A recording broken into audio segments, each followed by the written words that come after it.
The ballroom went silent.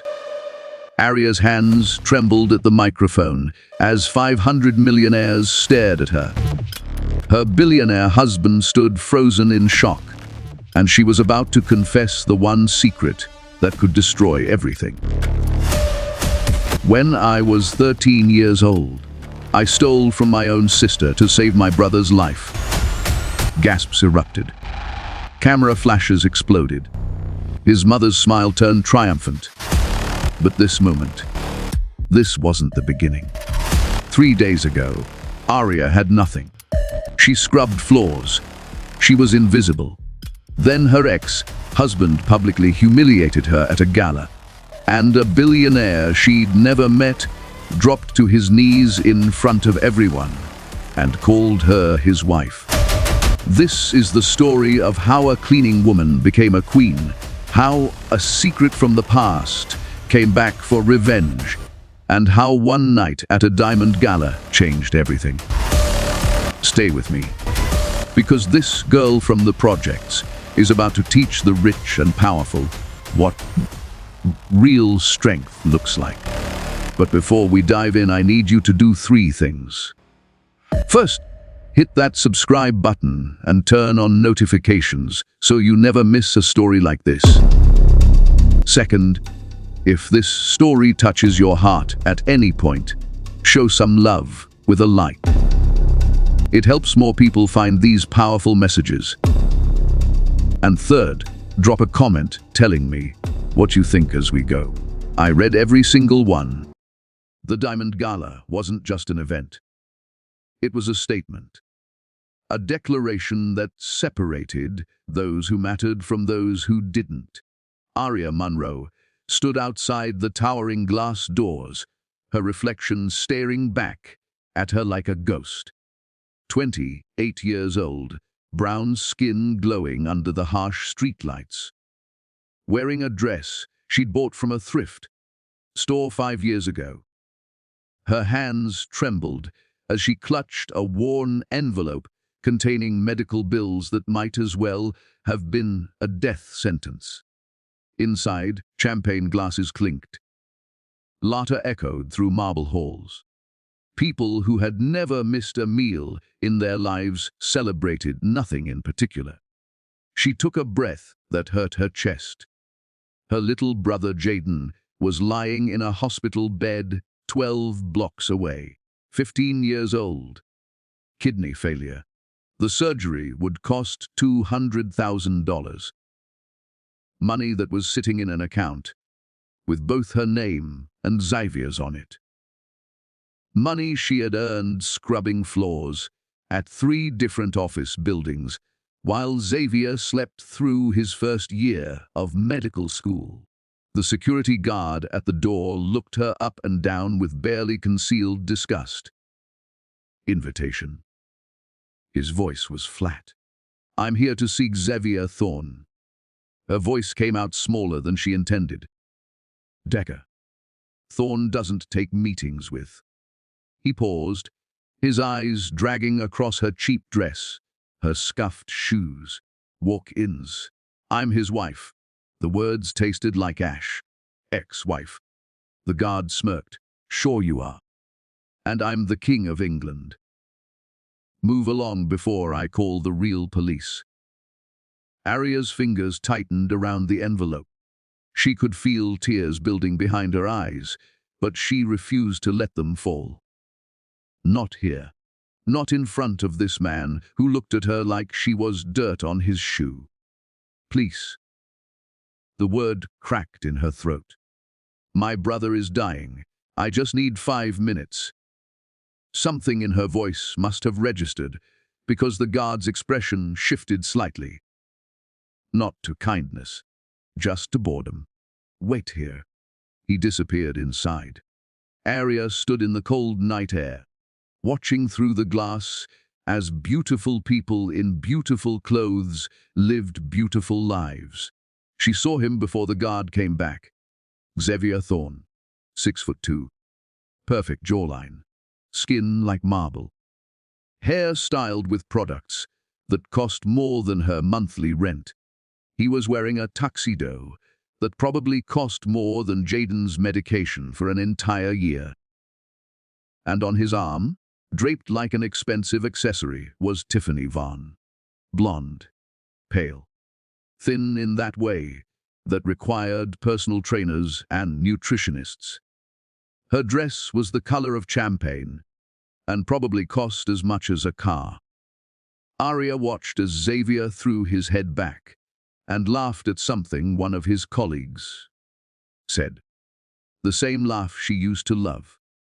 The same laugh she'd heard on their wedding day when they had nothing but love and dreams. That was 4 years ago. Before she worked herself to exhaustion paying for his education. Before he graduated top of his class and suddenly decided she wasn't refined enough for his new world. Before he served her divorce papers on her birthday and told her she should be grateful he was setting her free. The guard returned. Dr. Thorne says he doesn't know you. You need to leave. That's a lie. Aria's voice rose. Tell him Aria is here. Tell him his wife. Ex-wife, apparently. The guard grabbed her arm. Time to go. Get your hands off me. She jerked away, and in that moment, she made a decision that would change everything. She pushed past the guard. The marble floors were slippery under her worn shoes as she ran into the ballroom. Heads turned. Conversations stopped. The orchestra stuttered to a halt. Xavier saw her coming. His face went through several expressions in quick succession. Surprise. Recognition. Then something cold and hard that made her stomach drop. Xavier. She stopped 3 feet from him, breathing hard. I need you to sign the release for our savings account. Jaden needs surgery. He's going to die if... Security. Xavier's voice cut through the air like a whip. Aria froze. Tiffany's perfectly painted lips curved into a smile. Xavier, darling, who is this person? Nobody. Xavier didn't even look at Aria when he said it. Just someone who doesn't understand that begging is better done in alleys, not at charity galas. Laughter rippled through the crowd. Soft at first, then growing louder. Someone whispered something about the help getting confused. Aria felt her face burn. Xavier, please. I'm not here to embarrass you. I just need what you need. Xavier interrupted, finally turning to face her. Is to understand your place. You were useful once. You worked hard, I'll give you that. All those night shifts, scrubbing toilets so I could study, very noble. Very. Humble. His friends chuckled. But I don't need you anymore, Aria. I'm a surgeon now. I'm somebody. And you. He gestured at her dress, her shoes, her entire existence. You're still nobody. You're still that girl from the projects who thought she could climb up by holding on to me. I never asked you for anything except what I earned. Aria's voice shook, but she held her ground. That money in the account is mine. I worked for it. And I used it to become successful. Xavier smiled, and it was the cruelest thing she'd ever seen. Consider it an investment in greatness. You should be proud. Your sacrifice meant something. Tiffany giggled. Xavier, honey, why are you even entertaining this? Security really should handle the help. You're right, sweetheart. Xavier turned back to his friends. Gentlemen. Ladies, my apologies for the interruption. Some people just can't accept that they're not welcome in certain spaces. He placed his hand on Aria's shoulder. Not gently, not like he used to. He shoved her. Hard. Aria stumbled backward, her worn shoes sliding on the marble. She went down, hands slapping against the cold floor. Envelope scattering its contents of the pristine white surface. medical bills, photos of Jaden, a handwritten note from a doctor explaining that time was running out. The crowd gasped, but not in horror, in fascination, like watching a car crash. Aria looked up from the floor, tears finally spilling down her cheeks, and saw Xavier standing over her. "That's where you belong," he said softly, just loud enough for her to hear. "On your knees. In the dirt, where people like you have always been." The room blurred. Aria's chest felt like it was caving in. She reached for the scattered papers, hands shaking so badly she could barely grip them. Then the doors exploded open. Not literally, but it felt that way. Every head turned. The entire ballroom seemed to hold its breath. A man walked in. He was tall, over 6 feet, dark hair perfectly styled, beard trimmed with precision, wearing a suit that looked like it cost more than most people's cars. But it wasn't the expensive clothes that made everyone freeze. It was the presence, the way he moved, the way the air seemed to shift around him, the way grown men who controlled millions of dollars suddenly looked like children caught doing something wrong. Aria didn't recognize him at first. She was still on the floor, still gathering her scattered dignity along with her scattered papers. But Xavier recognized him immediately. "Mr. Sterling." Xavier's voice lost all its arrogance. "Sir, what an unexpected honor. I didn't know you were attending." Silas Sterling didn't acknowledge him, didn't even glance in his direction. He walked straight toward Aria. The crowd parted like water. And then, in front of 300 of the wealthiest people in the city, Silas Sterling dropped to his knees beside a woman in a thrift store dress. "Aria." His voice was soft, gentle, filled with something that sounded like pain. "I told you to wait for me in the car." Aria looked up at him, confusion mixing with shock. I don't." Silas reached out and gently wiped a tear from her cheek. His hand was warm, steady. "You came in alone, didn't you?" He smiled, but there was sadness in it. "You tried to handle this yourself." "I'm sorry," Aria whispered, not sure why she was apologizing to this stranger. "I don't understand what's happening." Silas helped her stand, his movements careful, as if she were made of glass. He picked up each scattered paper, gathering them with more care than anyone had shown her in years. Then he took off his jacket and draped it over her shoulders. It was still warm from his body. It smelled expensive, cedar and something else, something safe. Xavier stepped forward, confusion written across his perfect features. "Sir, I apologize for this disruption. This woman is my wife." Silas turned to face Xavier, and the temperature in the room dropped 10 degrees. "This woman is my wife." The silence that followed was absolute. Tiffany's champagne glass slipped from her fingers and shattered on the marble floor. Xavier's face went from tan to pale in seconds. That's impossible. She's Aria Monroe." Silas spoke each word clearly. "Now, Aria Sterling. We were married 6 months ago in a private ceremony. And before you say another word, Dr. Thorne, I suggest you remember who signs your paychecks." Understanding dawned on Xavier's face like a nightmare coming to life. Silas Sterling owned Sterling Global, the parent company of Sterling Medical Center, the hospital where Xavier worked, the hospital that had just promoted him to head of cardiothoracic surgery. Aria stood frozen, Silas's jacket warm on her shoulders, trying to process what was happening. Married. She'd never seen this man before in her life. had she? Silas turned back to her, his expression softening completely. "I'm sorry I was late, my love. The meeting ran over.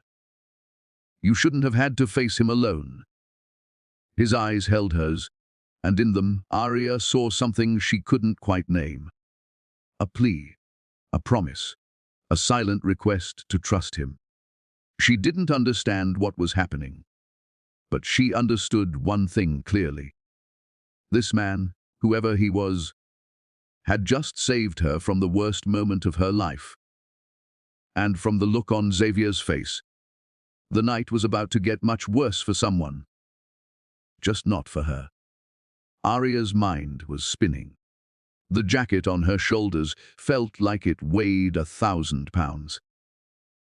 Every eye in the ballroom was fixed on her, and she could barely breathe. Silas Sterling stood beside her like a wall between her and the world. His presence was so commanding that even the whispers had stopped. People were afraid to make a sound. Xavier looked like he'd been struck by lightning. His mouth opened and closed, but no words came out.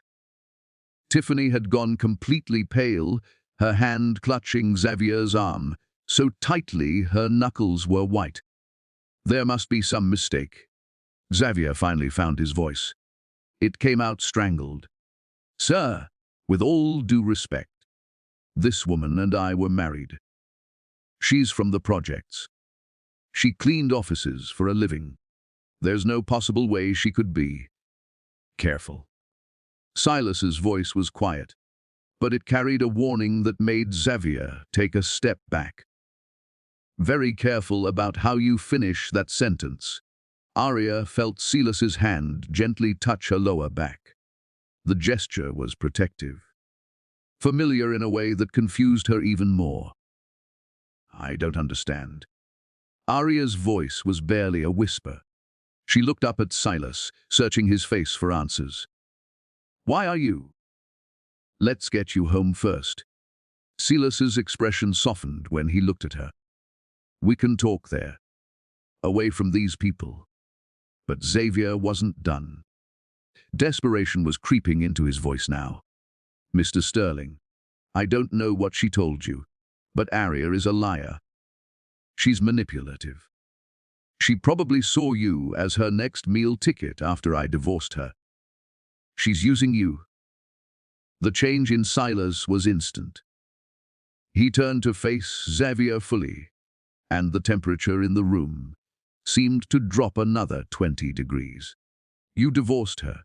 Silas spoke slowly, each word precise. "You took the money she earned working 3 jobs to put you through medical school. Then you left her with nothing. Is that the story you're going with?" Xavier's face flushed red. "That's not. It's more complicated than." "Is it?" Silas took a step toward him. "Because from where I'm standing, it looks pretty simple. You used her, you discarded her, and tonight, you humiliated her in front of all these people because you thought she had no one to protect her." The crowd was watching like this was theater. Some looked uncomfortable. Others looked thrilled by the drama. Tiffany tried to pull Xavier back, but he jerked his arm away. His pride was wounded, and he was about to make it so much worse. "She was holding me back." Xavier's voice rose. "I needed to be with someone who fit my lifestyle, someone refined, someone who understood my world. Aria is. She's—" "Say it." Silas's voice was like ice. "Finish what you were going to say." Xavier's eyes darted around the room, realizing he'd backed himself into a corner. "She's not educated. She's rough around the edges. She doesn't belong in places like this. Anyone can see that. What I see," Silas said quietly, "is a woman who sacrificed everything for someone who wasn't worth a single second of her time." He turned back to Aria, his entire demeanor changing again. The coldness melted away. replaced by something gentle. Your brother's surgery is scheduled for tomorrow morning. Silas spoke directly to her, as if they were the only two people in the room. Dr. Chen is the best in the country. I've already transferred the funds. Jaden is going to be fine. Aria felt her knees go weak. How do you know about Jaden? How do you know his name? Silas smiled, and there was sadness in it. I know a lot about you, Aria. More than you realize. That's impossible. I've never met you before. But even as she said it, something tugged at the back of her mind. Something familiar about his eyes. Haven't you? Silas reached into his pocket and pulled out a small, worn photograph. He handed it to Aria. Her hands shook as she took it. The photo was old, the edges frayed. It showed a young man, maybe 19 or 20, thin and sick, lying in a hospital bed. And standing next to him, holding his hand, was a younger version of herself. Aria stared at the photo. The memory hit her like a physical blow. 7 years ago. She'd been working night shifts at County General, cleaning hospital rooms. She'd found a patient alone in the ICU. No family, no visitors. The nurses said he was a John Doe. Hit by a car, no insurance, no one to claim him. She'd sat with him during her breaks. Talked to him even though he was unconscious. Brought him flowers from the hospital gift shop with money she couldn't afford to spend.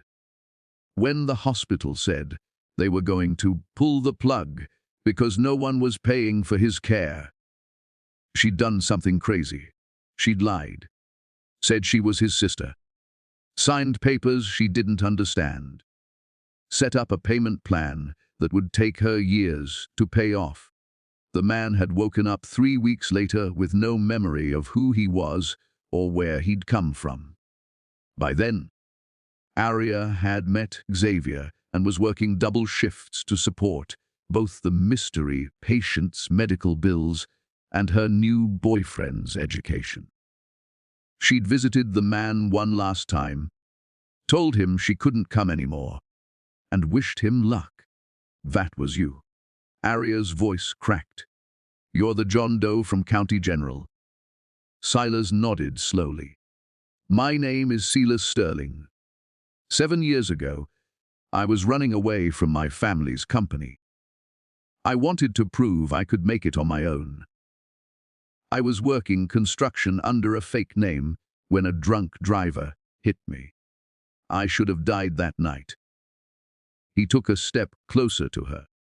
But a cleaning woman with the kindest eyes I'd ever seen sat with me, held my hand, told me stories about her little brother who wanted to be a scientist.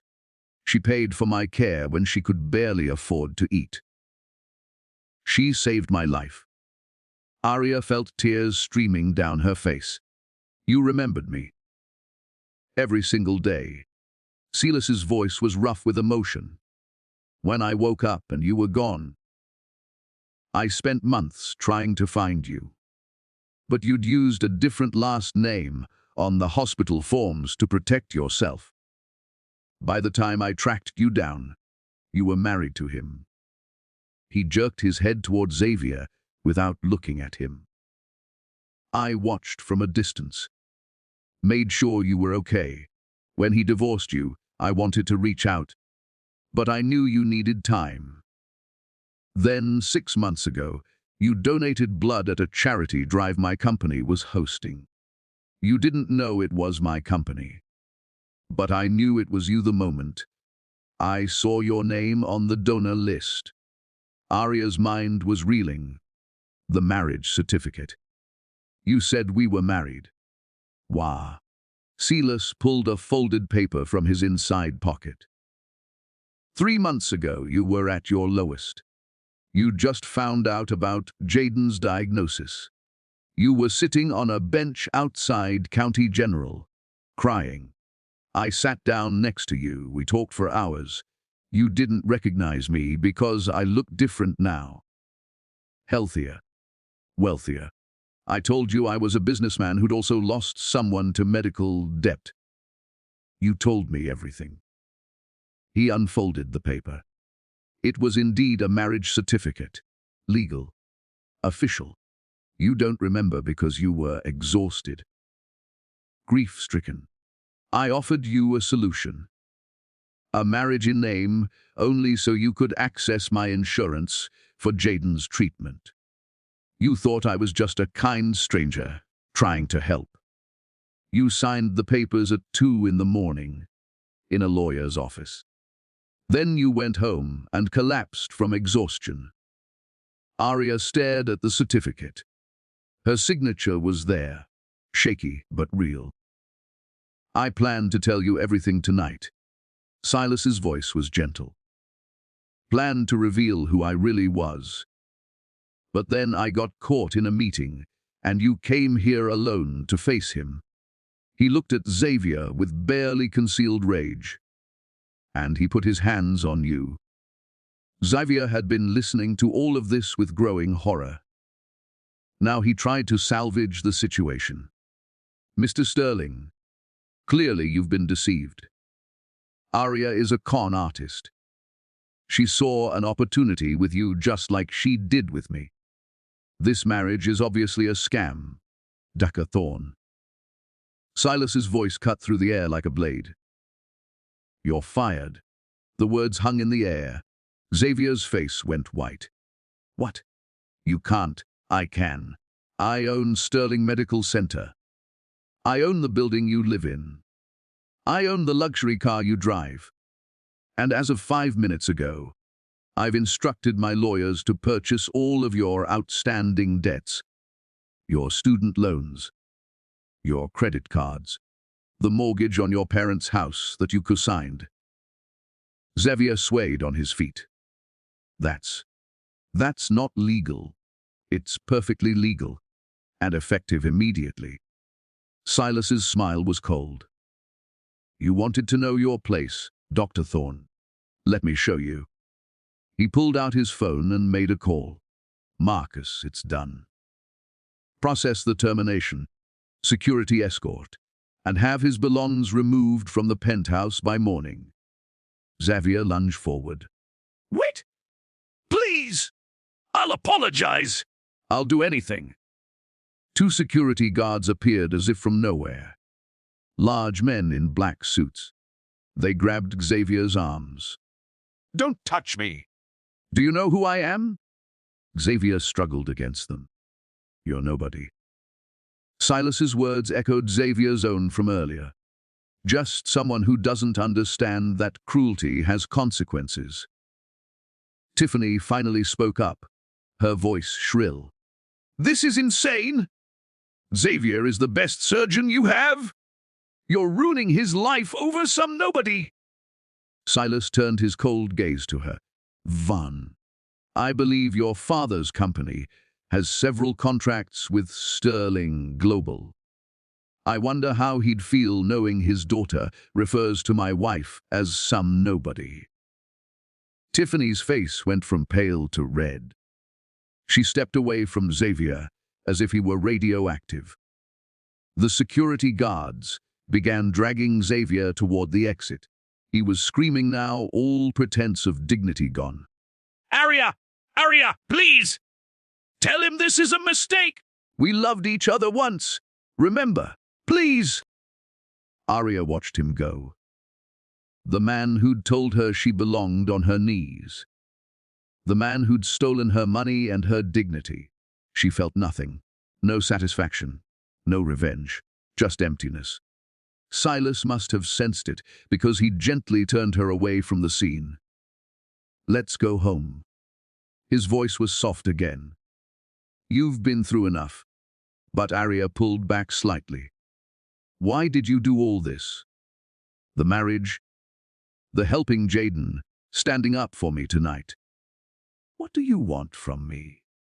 Silas looked at her with eyes that held years of patient waiting. Nothing you're not ready to give. You saved my life when I was nobody. You expected nothing in return.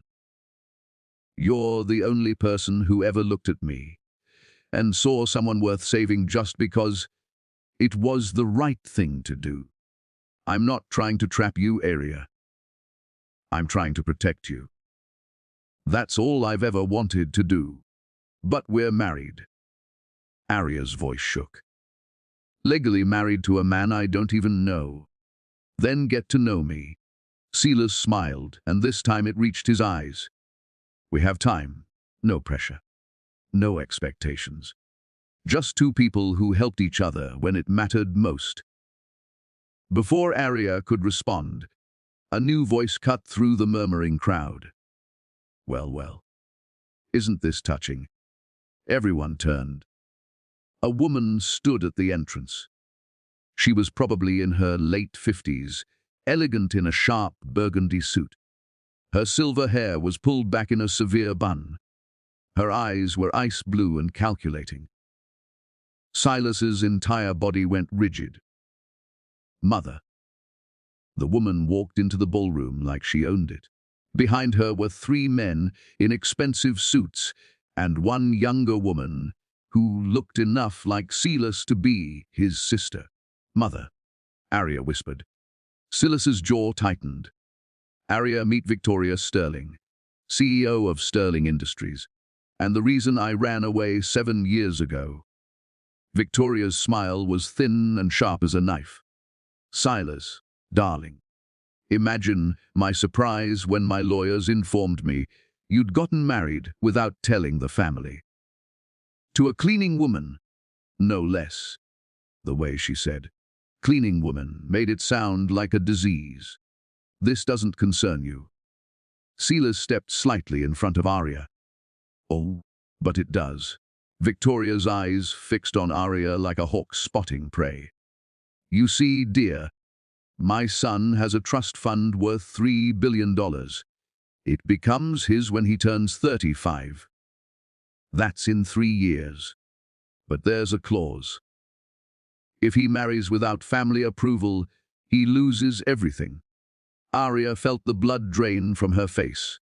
Aria pulled away from Silas so fast she nearly stumbled. His jacket slipped from her shoulders and fell to the marble floor. Tell me she's lying. Aria's voice was shaking. Tell me my brother's surgery isn't cancelled. Silas reached for his phone, his fingers moving fast. He dialed a number and pressed it to his ear. The silence while he waited felt like drowning. Daka Chen? It's Silas Sterling. I need you to confirm Jaden Monroe's surgery status for tomorrow morning. Aria watched his face, watched the way his jaw clenched, watched the muscle in his temple twitch. I see. And who authorized that cancellation? His voice went dangerously quiet. Victoria Sterling. Of course. No, don't apologize. This isn't your fault. He ended the call and looked at Aria with something that looked like physical pain. She wasn't bluffing. The ballroom was still full of people pretending not to watch while hanging on every word. Aria felt like she was going to be sick. So my brother dies because I married you. Her voice cracked. Because you didn't tell me about your family, about the money, about any of this?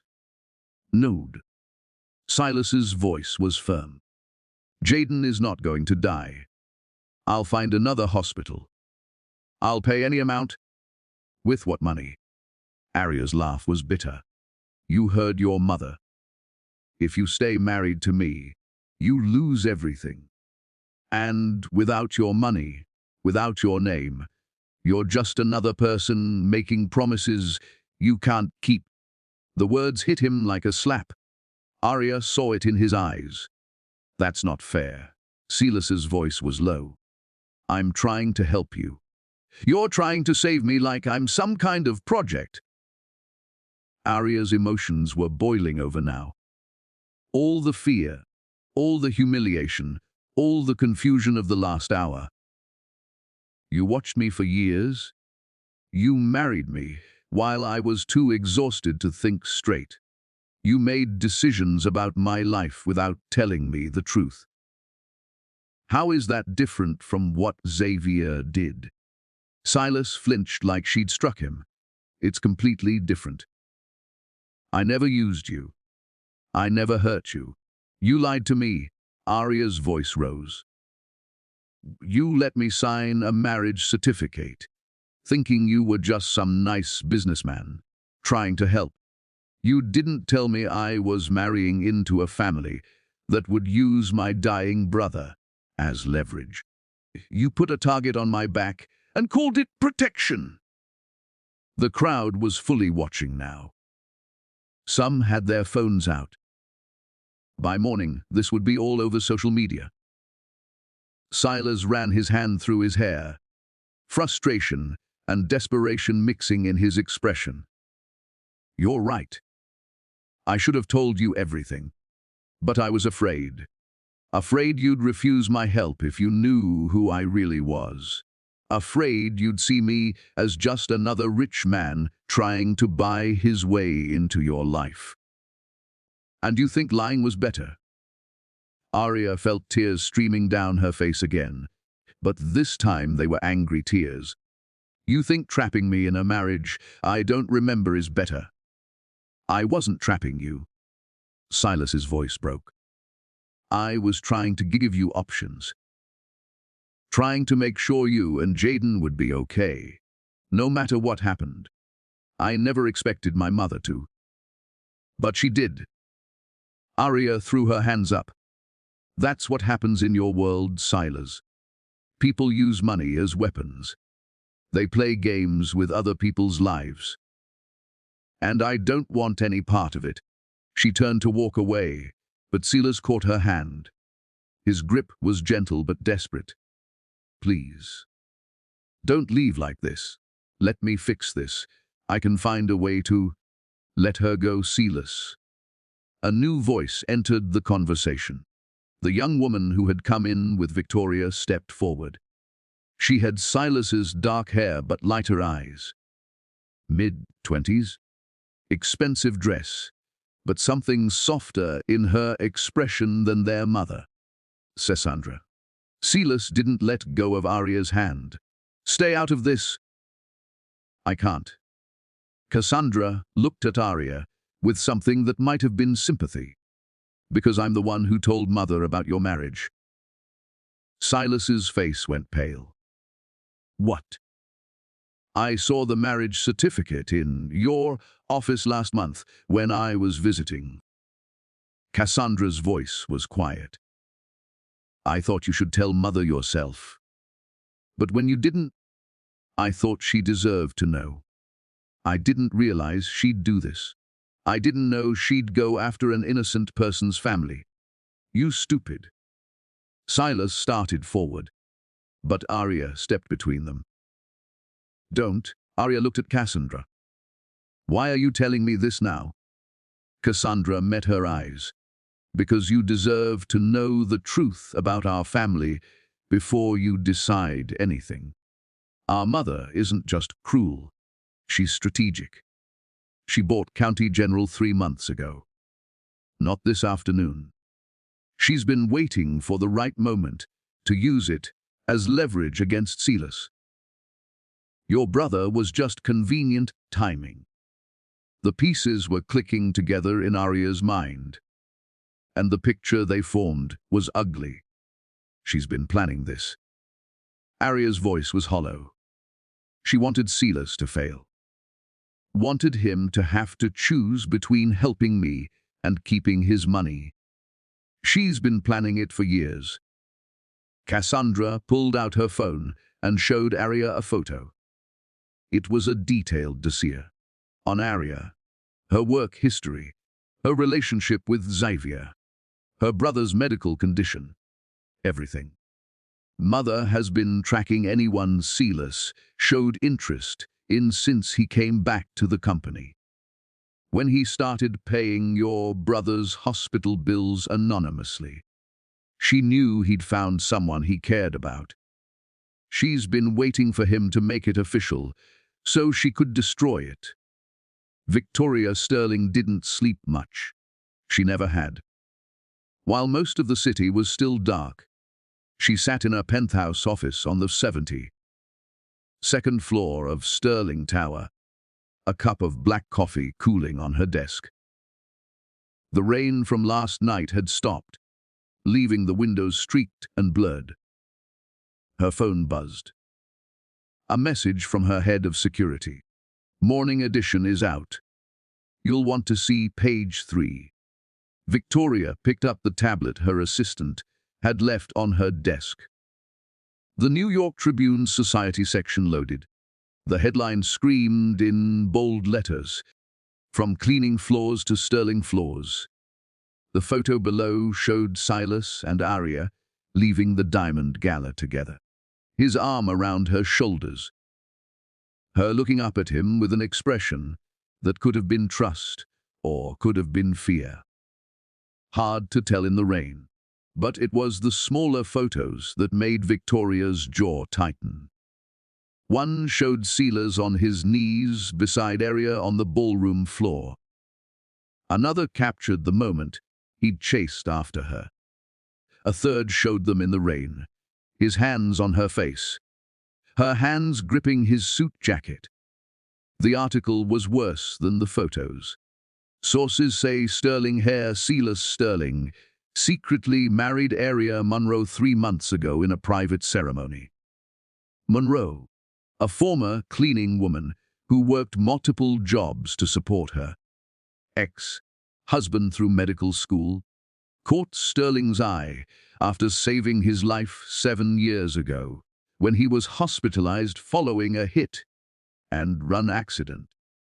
Last night's dramatic confrontation at the Diamond Gala revealed not only the secret marriage, but also a shocking family divide, as Sterling matriarch Victoria Sterling allegedly attempted to force an annulment by threatening Monroe's terminally ill teenage brother. The younger Sterling refused, declaring his intention to stay married regardless of family approval. When reached for comment, a Sterling Industries spokesperson said, "No comment at this time." Victoria set down the tablet with careful precision. Her office door opened. Cassandra walked in, still wearing last night's dress, her makeup smudged from lack of sleep. "I tried to stop them." Cassandra's voice was defensive before her mother even spoke. "I offered her everything you told me to offer. But Silas convinced her to give him a week to. I know what happened." Victoria's voice was cold.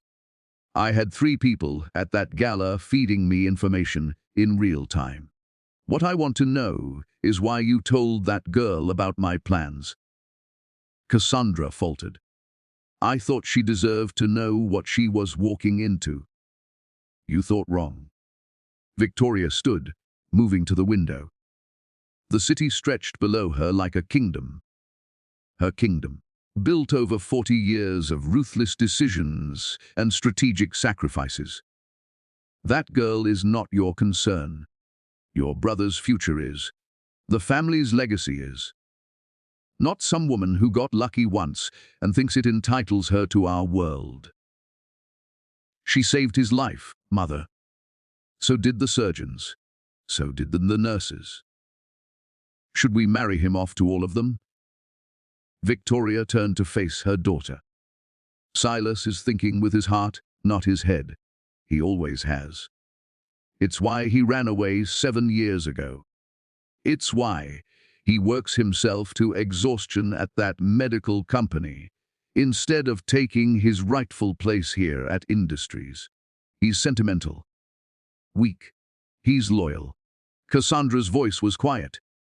There's a difference. Victoria studied her daughter. 26 years old, sharp mind. Decent instincts, but too soft, just like her brother. Loyalty is only valuable when it's directed at the right people. Victoria returned to her desk. Silas is loyal to a fantasy. a memory of a girl who showed him kindness when he was vulnerable. He's built her up in his mind as some kind of saint. The reality is much simpler. She's a poor woman who saw an opportunity and took it. You don't know that, don't I? Victoria pulled up a file on her computer. I've had investigators watching Aria Monroe for 6 months. Want to know what they found? She didn't wait for Cassandra to answer. She's worked 80-hour weeks for the last 4 years. Every penny went to paying off her ex-husband's student loans or saving for her brother's medical care. She lives in a 400-square-foot apartment in a building that should have been condemned. She eats 1 meal a day. She hasn't bought herself new clothes in 2 years. Victoria leaned back in her chair. She's also never once tried to contact Silas after he started anonymously paying her brother's bills. Never tried to find her mysterious benefactor. Never did anything except work herself to the bone and try to survive. Cassandra frowned. That doesn't sound like a gold digger. Exactly. Victoria's smile was thin. She's either genuinely that selfless, which makes her dangerous because Silas will never let her go, or she's the smartest con artist I've ever seen, playing the long game so well that even my investigators can't see the angle. Or maybe she's just a good person who got dealt a bad hand. There's no such thing as just a good person. Victoria's voice hardened. Everyone wants something. Everyone has a breaking point. I just need to find hers. Her phone buzzed again. This time it was Marcus Chen, head of Sterling Global's legal department. We have a problem. His voice was tense. The story's gone viral. We're getting calls from every major news outlet. They want interviews with Silas. With the girl. They're digging into the family trust. Someone leaked information about the marriage clause. Victoria's hand tightened on the phone. Ooh. We're trying to trace it. But it looks like it came from inside the legal team. Someone who had access to the trust documents. Find them. Fire them. Then sue them into oblivion. Victoria ended the call. Cassandra was watching her with an expression Victoria couldn't quite read. What are you going to do? What I always do. Victoria pulled up her contact list. I'm going to give Silas exactly what he asked for. A week to prove he can protect that girl. And I'm going to make sure he fails spectacularly. She dialed a number. It rang twice before a smooth male voice answered. Mrs. Sterling. To what do I owe the pleasure? Robert, I have a job for you. Victoria's voice was pleasant, which made it more terrifying. I need you to run a complete background check on someone. Go deeper than the standard investigation. I want everything. Family history, medical records, financial records, school transcripts, parking tickets. Every embarrassing photo from high school. Everything. Who's the target? Aria Monroe. And I need it done in 48 hours. That's aggressive. I'm paying you aggressively. Get it done. She hung up and turned back to Cassandra. Your brother thinks he can win this fight with love and determination. He's about to learn what happens when sentiment meets strategy. Cassandra's expression was troubled. What if she really is just a good person? What if destroying her destroys Silas too? Then he'll rebuild. Victoria's voice was matter of fact. He always does. And next time, he'll be smarter about who he trusts. Before Cassandra could respond, the office door burst open. Silas stood there, rain-soaked despite the clear morning, his tie loose, his eyes blazing with fury. We need to talk. Now. Victoria dismissed Cassandra with a wave. Her daughter hesitated, then left, closing the door behind her. Mother and son faced each other, across the desk like generals before a battle. I know what you're planning. Silas's voice was controlled, but barely. I know you're going to dig into Aria's past. Try to find something to use against her. Try to prove she's not worthy of this family. Then you know me well. Victoria gestured to a chair. I'll stand. Switch yourself. Victoria took a sip of her cold coffee, made a face, and set it aside. Let's be honest with each other, Silas. This girl is not right for you. She comes from nothing. She has no education, no connections, no understanding of how our world works. She has more integrity in her little finger than most of your board has in total. Integrity doesn't run a billion-dollar company. Victoria's voice was sharp. Neither does love. Despite what fairy tales tell you, your father loved me. Look how that turned out. Silas flinched. His father had died of a heart attack 10 years ago, worked to death by the empire his wife had built. Don't bring Dad into this. Why not? He's relevant. Victoria stood, moving around her desk. Your father was brilliant, kind, gentle. Everything you admire in people. And he was miserable every day of our marriage because he couldn't handle the pressure of this world. He loved me, and it destroyed him. She stopped in front of Silas. You're just like him. You feel too much, care too much. And that girl you married. She'll either drag you down to her level, or this world will chew her up and spit her out. Either way, you both lose. You're wrong. Silas's jaw was set. Aria is stronger than you think.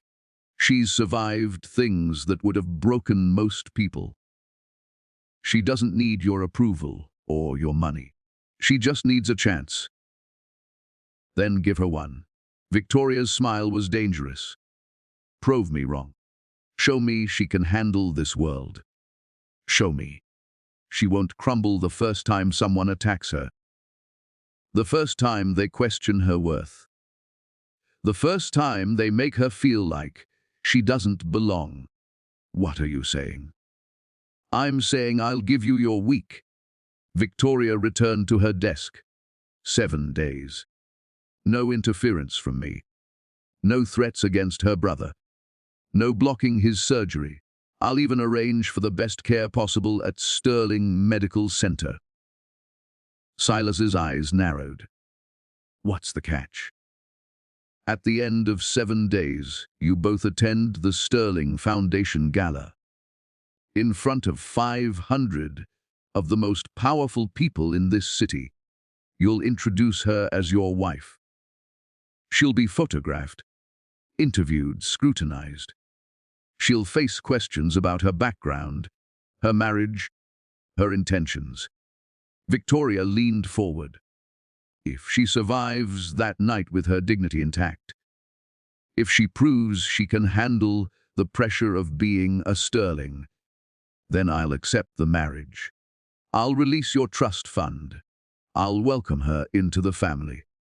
And if she doesn't, then you annul the marriage. No arguments, no second chances. Victoria's eyes were cold. And you never speak to her again. Silas stared at his mother, trying to see the trap.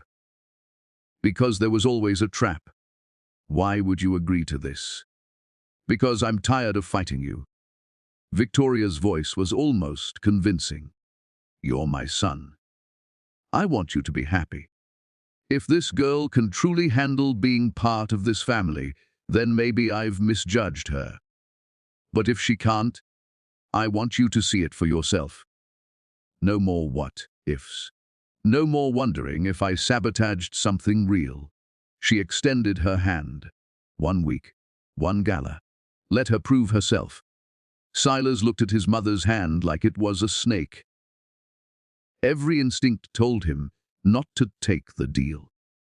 His mother didn't make concessions, didn't offer compromises. If she was agreeing to this, it meant she was absolutely certain Aria would fail. But he thought about Aria, her strength, her resilience, the way she'd survived years of Xavier's cruelty and still had kindness left in her heart. Maybe his mother was underestimating her. Maybe this was the chance they needed. He shook her hand. 1 week. 1 gala. And when Aria proves you wrong, you accept her. Completely. No more games. Agreed. Victoria's smile didn't reach her eyes. Now get out of my office. You smell like rain and poor decisions. Silas left, his mind already racing with how to prepare Aria for what was coming. He didn't see Victoria pick up her phone the moment the door closed. Robert, change of plans. I need that background check in 24 hours instead of 48. And I need you to find something specific. What am I looking for? Victoria's smile was cruel. Everyone has secrets. Everyone has something they're ashamed of, something they've buried. I need you to find Aria Monroe's.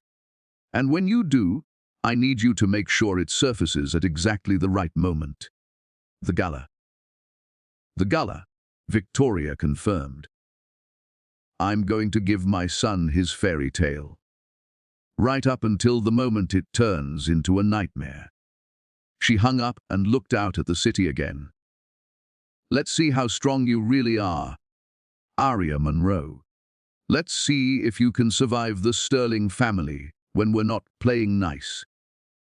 Across town, Aria sat in Jaden's hospital room, watching her brother sleep. The doctors had said he was stable for now. Surgery was scheduled for 3 days from now. The best surgeon, the best facility, all courtesy of Victoria Sterling. Aria didn't trust it, didn't trust any of it. But she'd made a promise to Silas. 1 week. She owed him that much. What she didn't know was that in 72 hours, everything she'd tried to keep buried would come screaming back to destroy her. And the person who dug it up wasn't Victoria Sterling. It was someone much, much closer to home. Someone who'd been waiting 7 years for revenge. Silas looked like he'd been punched in the gut. Cassandra, why are you doing this? Because I'm tired of watching our family destroy good people. Cassandra's voice was firm. And because this woman deserves to make her choice with all the information, not just the parts you decided to share. She turned back to Aria. If you stay married to my brother, my mother will make your life hell. She'll block Jaden's surgery at every hospital she has connections with. She'll ruin your credit. She'll make sure you never work again. And she'll turn Silas into a pauper to teach him a lesson about defying her. Cassandra, stop. Silas's voice was desperate. But Cassandra kept going. However, if you annul the marriage tonight, walk away and sign a non-disclosure agreement, my mother will pay for Jaden's surgery. The best doctors, the best facility, complete care. She'll also give you $5 million to start a new life somewhere far from here. Aria felt like the floor had disappeared beneath her feet. Why would she do that? Because you'd be proving her point. Cassandra's expression was sad. That people like you can be bought. That love doesn't exist without money behind it. That Silas's feelings don't matter because everyone has a price. That's not true. Silas grabbed Aria's shoulders, forcing her to look at him. Aria, don't listen to her. We can fight this together. I don't care about the money. But I care about my brother! Aria's voice cracked. Don't you understand? Jaden is 15 years old. He has his whole life ahead of him. I can't let him die because of me.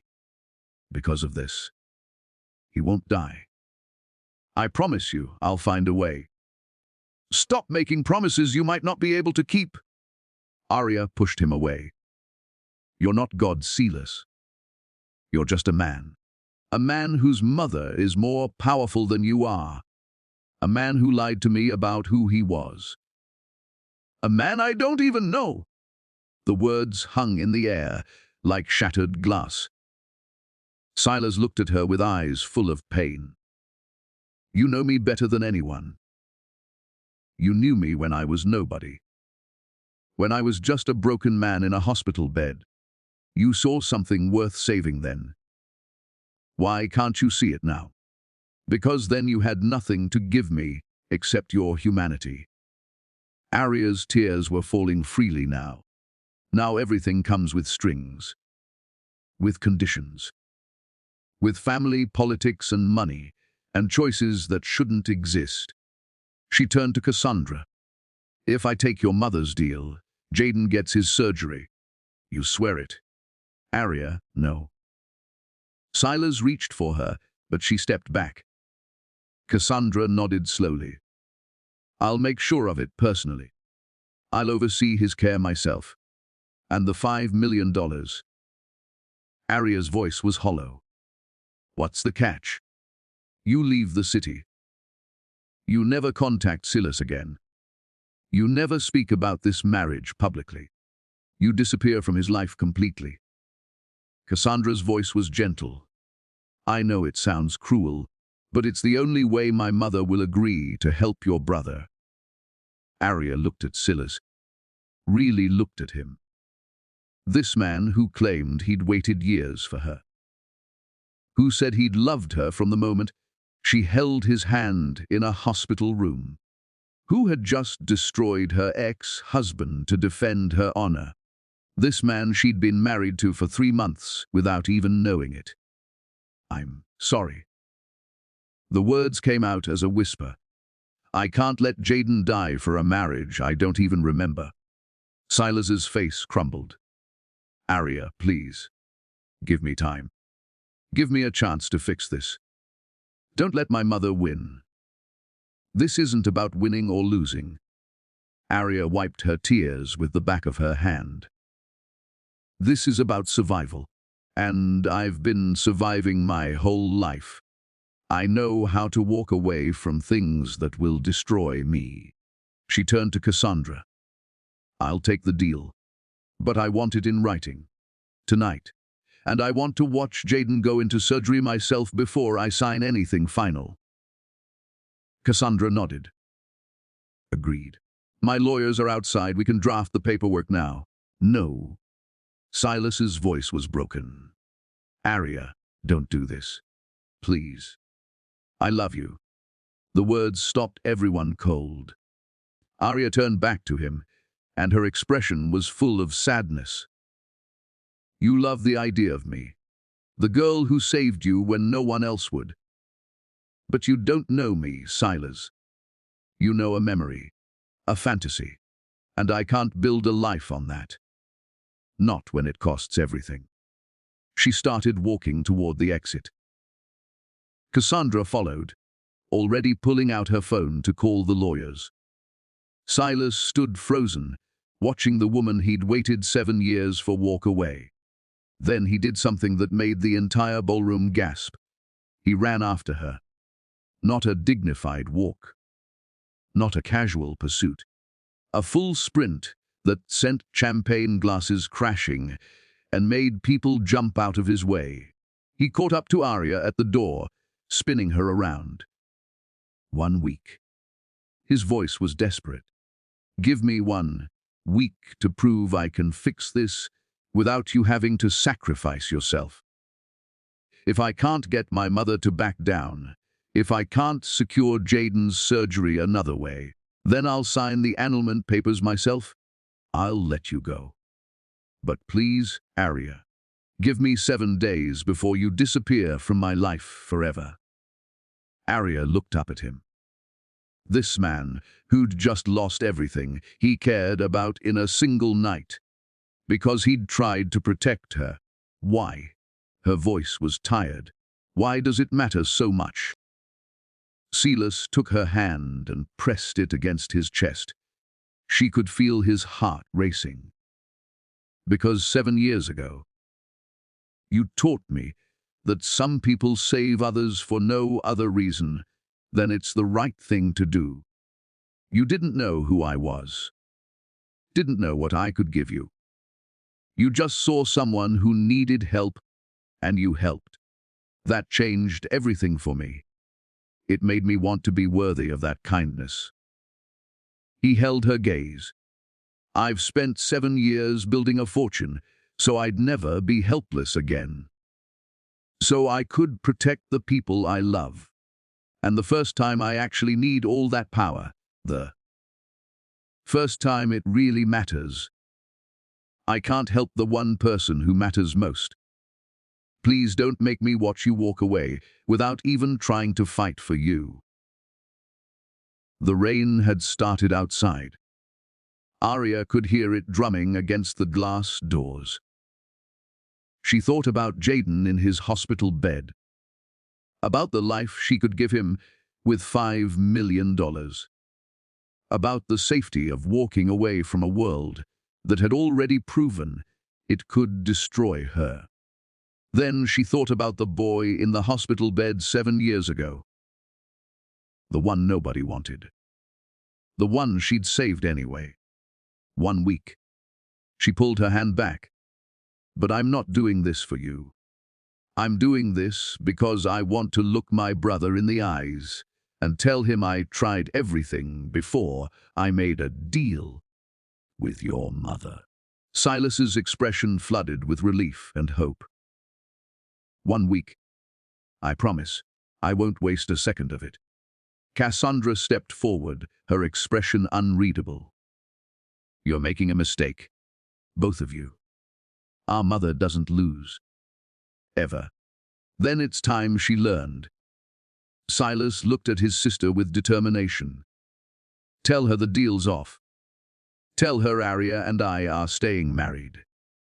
And tell her if she touches Jaden or anyone in Aria's family, I'll burn Sterling Industries to the ground and salt the earth where it stood. Cassandra's eyes widened. You're serious? I've never been more serious about anything in my life. Silas wrapped his arm around Aria's shoulders. Come on. Let's get out of here. We have a lot to talk about. As they walked into the rain together, neither of them saw the figure watching from the shadows. A man with a camera and a very interested expression. By morning, the photos would be everywhere, and Victoria Sterling would see them over breakfast. The war had only just begun. Victoria's smile widened. So you have 2 choices, Miss Monroe. Annul this ridiculous marriage and walk away with nothing. Or stay married and watch my son lose everything he's built. Either way, you lose. She turned to leave, then paused. Oh, and one more thing. Your brother's surgery. Consider it cancelled. I own County General as of this afternoon. No Sterling facility will treat your family. I hope your little fairy tale was worth his life.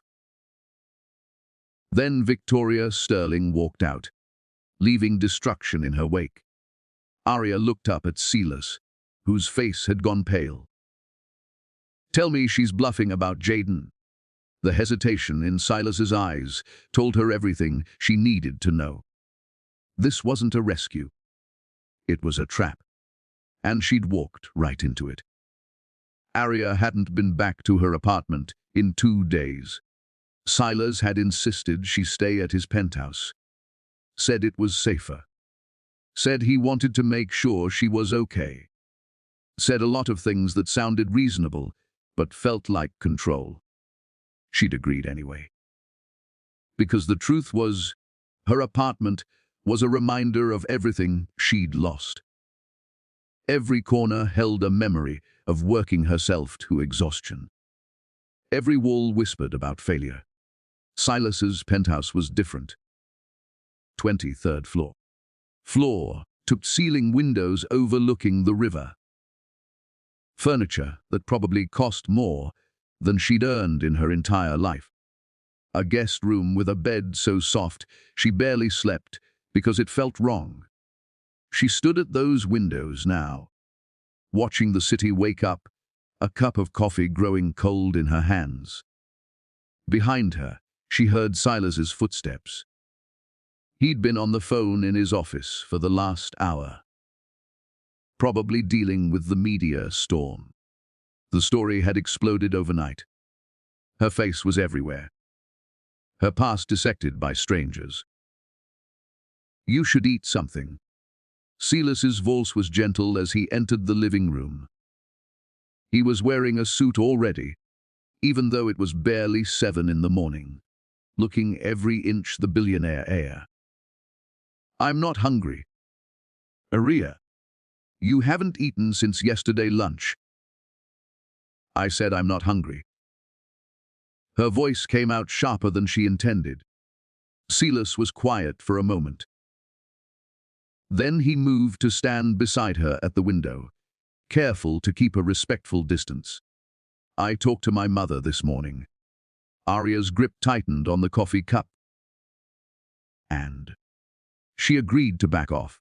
"Jaden's surgery is confirmed for 3 days from now. Dr. Chen himself will perform it. No interference, no conditions, except—" Silas hesitated. "Except we both attend the Sterling Foundation Gala in 7 days. You'll be introduced as my wife. Officially. To everyone who matters in this city." Aria finally turned to look at him. "That's not backing off. That's setting me up for public humiliation." "It's a test." Silas met her eyes. "If you can handle one night in my world, she'll accept the marriage. She'll release my trust fund. She'll stop fighting us. And if I can't handle it, then we annul the marriage. I let you go." His voice was rough. "Those are her terms." Aria laughed, but there was no humor in it. "So I either survive being fed to the wolves, or your mother wins. Those are my options. You're stronger than you think." "Stop saying that." Aria set the coffee cup down hard enough that it sloshed. "You don't know how strong I am. You don't know anything about me except what you saw 7 years ago. A girl being kind to a stranger. That's it.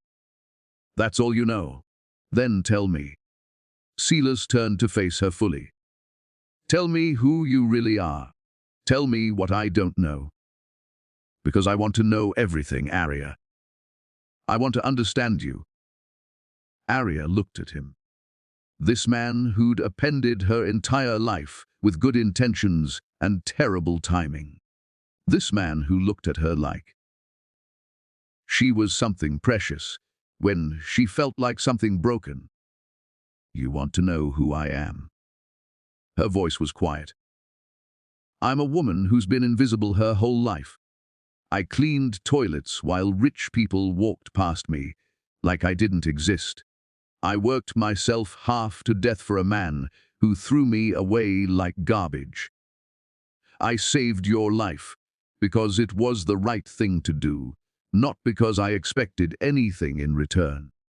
And now I'm standing in a penthouse, worth more than my entire neighborhood, married to a man I don't know, about to be paraded in front of people who will judge every breath I take."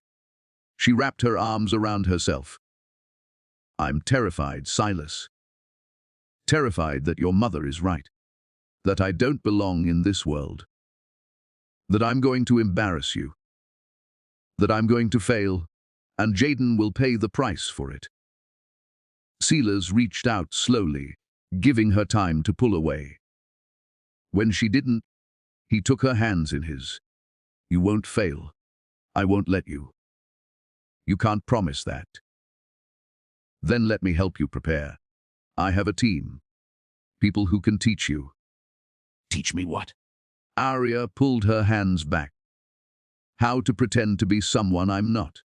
How to act like I belong with people who wouldn't have looked at me twice a week ago. How to smile while they pick me apart. How to defend yourself. Silas's voice was firm. How to answer questions without giving them ammunition. How to carry yourself with confidence. You already have the strength, Aria. You just need the tools. Before Aria could respond, Silas's phone buzzed. He glanced at it, and his expression darkened. What is it? My mother just released a statement to the press. He turned the phone so Aria could see. The headline read, Victoria Sterling welcomes son's new wife, plans formal introduction at Foundation Gala. The statement was perfectly crafted, gracious, welcoming, full of phrases like, excited to meet her, and look forward to getting to know Aria. It was a trap wrapped in kindness. She's controlling the narrative. Aria's voice was hollow, making herself look reasonable, so when I fail, it's all on me. You're not going to fail. Aria was about to argue when her own phone rang. A number she didn't recognize. She almost didn't answer, but something made her pick up. Hello, Aria Monroe. The voice was female, young, nervous. Who is this? My name is Jennifer Ross. I'm a reporter with the Tribune. I was hoping I could ask you a few questions about... Aria hung up. The phone rang again immediately. Different number. Then again. And again. They found my number. Aria stared at the phone like it was a bomb. How did they find my number? Silas took the phone gently from her hands and powered it off.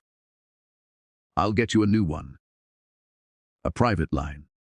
We should have done that already. This is insane.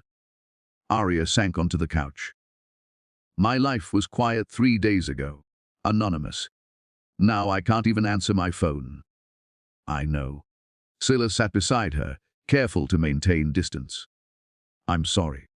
I never wanted this for you. If I could take it back. But you can't. Aria looked at him. None of this can be taken. We're married. Your mother knows. The whole city knows. There's no going back to before. They sat in silence for a moment. The morning light was getting stronger, painting the penthouse in shades of gold. Then Silas's phone rang. He looked at the screen and frowned. It's Cassandra. I should take this, he answered. What is it? Aria watched his face change. Confusion. Then shock. Then something that looked like fear. Are you sure? His voice was tight. When did this happen? Does mother know? He listened for another moment, then ended the call. What's wrong? Aria asked. Silas looked at her, and there was something in his expression that made her stomach drop. Cassandra just got a tip from a friend at the Tribune. Someone contacted them this morning with information about you, about your past. What kind of information? I don't know yet. But whoever it is, they're claiming they have proof that you're not who you say you are. That there's something in your history you've been hiding. Aria felt the blood drain from her face. That's ridiculous. I'm nobody. I have nothing to hide. But even as she said it, she felt the ice creeping up her spine. Because that wasn't entirely true. There was something. One thing. From a long time ago. Something she'd buried so deep, she'd almost convinced herself it never happened. Aria. Silas was watching her carefully. Is there anything you need to tell me? Anything from your past that someone could use against you? No. The lie came automatically. There's nothing. Silas studied her face for a long moment. Okay. Then we'll deal with whatever this is together. Cassandra's trying to find out who contacted the Tribune and what they're claiming. We'll get ahead of it. But even as he said it, Aria's mind was racing backward. 15 years. To when she was 13 years old. To a decision she'd made in desperation that had haunted her ever since. To a secret she'd sworn no one would ever find out. Her phone, still in Silas's hand, buzzed with a text despite being powered off. Emergency bypass message. Silas looked at the screen, and his face went white. What? Aria grabbed the phone from him. The message was from an unknown number. Just 2 lines. Hello, Aria. Remember me. See you at the gala. We have so much to catch up on. Below the text was a photo. Old. Grainy. A young girl with dark skin and frightened eyes, standing outside a pawn shop, holding something she shouldn't have had. Aria's hands started shaking. Who is this? Silas's voice was careful. Aria. Who sent this? But Aria couldn't answer. Because she was staring at the photo, at the evidence of the worst mistake of her life, and realizing that someone had been waiting 15 years to use it against her. The phone buzzed again. Another message. Stealing is wrong, Aria. Even when you're hungry. Even when your brother is crying. The city would love to know that Sterling's new wife is a thief. Wonder what your mother-in-law would think. Aria's vision blurred. The room tilted. I need to go. She stood up too fast, stumbling. Silas caught her arm. Aria, talk to me. What is this about? I can't. Tears were streaming down her face now. I can't do this. I can't go to that gala. I can't face these people. I need to take your mother's deal. I need to walk away before this gets worse. Nunb. Silas's grip tightened. Whatever this is, we'll fix it. Together. You don't have to run. You don't understand?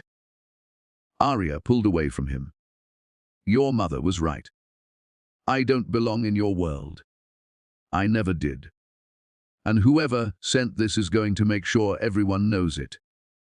She grabbed her jacket and headed for the door. Where are you going? Silas followed her. To the hospital. To see Jaden. To figure out what the hell I'm going to do. Let me come with you. No. Aria stopped at the door, her hand on the handle. I need to be alone right now. I need to think. Aria, please. I'll be back. She didn't look at him. I just need a few hours. She left before he could argue. The elevator ride down felt like falling. 23 floors of wondering how everything had gone so wrong so fast. When she reached the lobby, there were photographers waiting. Cameras flashed. Questions were shouted. Aria! Is it true you were married to a doctor? Aria! How did you meet Silas Sterling? Aria! What do you say to people who think you're a gold digger? Aria pushed through them, head down, hands shaking. A car pulled up. Not the one Silas had arranged for her. A different one, dark blue sedan. The window rolled down. A woman sat in the driver's seat. Mid-40s, brown skin, familiar eyes. Need a ride, little sister. Aria froze. Because the woman in the car was someone she hadn't seen in 15 years. Someone she'd thought was dead. Maya. Aria's voice was barely a whisper. Her older sister smiled. But it wasn't a kind smile. Surprise. I'm back. And we need to talk about that photo I just sent you. About what you took from me all those years ago. About what you owe me. Maya leaned forward, her eyes cold. Get in the car, Aria.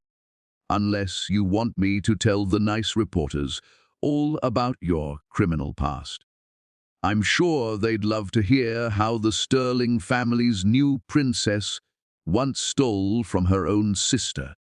Aria looked back at the building, at the photographers, at the trap closing in from all sides. Then she got in the car, and as Maya drove away, neither of them saw the black SUV that started following at a careful distance. Inside, Victoria Sterling's head of security made a phone call. Mrs. Sterling, we have a development. A woman claiming to be Aria's sister just picked her up. They're heading east toward the Old Harbor District. Victoria's voice came through crisp and satisfied. Follow them. Record everything. And call Robert. Tell him to hold that background check. I think Miss Monroe's past just came looking for her all on its own. The war for Aria's future had just entered a new phase, and she was about to learn that sometimes the monsters from your past wear familiar faces. The car smelled like cigarettes and cheap air freshener. Maya drove in silence for the first 10 minutes, weaving through traffic with the casual aggression of someone who'd spent years driving in worse conditions. Aria sat frozen in the passenger seat, her mind struggling to process what was happening. Maya, her sister, alive. The sister who'd disappeared when Aria was 13 and Maya was 18. The sister who'd left one night with their mother's emergency money and never came back. The sister they'd held a funeral for 3 years later, when the police found a body that was never properly identified, but close enough that their mother had accepted it. Their mother, who died of grief 6 months after that funeral. You're alive. Aria's voice sounded strange to her own ears. You've been alive this whole time, obviously. Maya's voice was different than Aria remembered. Harder, rougher around the edges, disappointed. I don't know what I am. Maya laughed, but it was bitter. Well, that makes 2 of us. I spent 15 years building a life away from this city, away from our past. And then I see your face on the news. Little Aria, the girl who could do no wrong. Married to a billionaire, living in a penthouse, playing Cinderella. She turned sharply down a side street, heading toward the old industrial district where they'd grown up. Where are we going? Aria asked. Or what's left of it? They drove through neighborhoods that got progressively worse. Buildings with broken windows, streets with more potholes than pavement. The parts of the city that people like Silas Sterling never saw. Finally, Maya pulled up in front of a building Aria recognized with a sickening lurch. Their childhood apartment building. Still standing, barely. Why are we here? Maya turned off the engine and looked at Aria for the first time since she'd gotten in the car. Because I want you to remember where you came from before you forget completely. She got out of the car. Aria followed, her legs unsteady. The building looked worse than Aria remembered. The front door hung at an angle.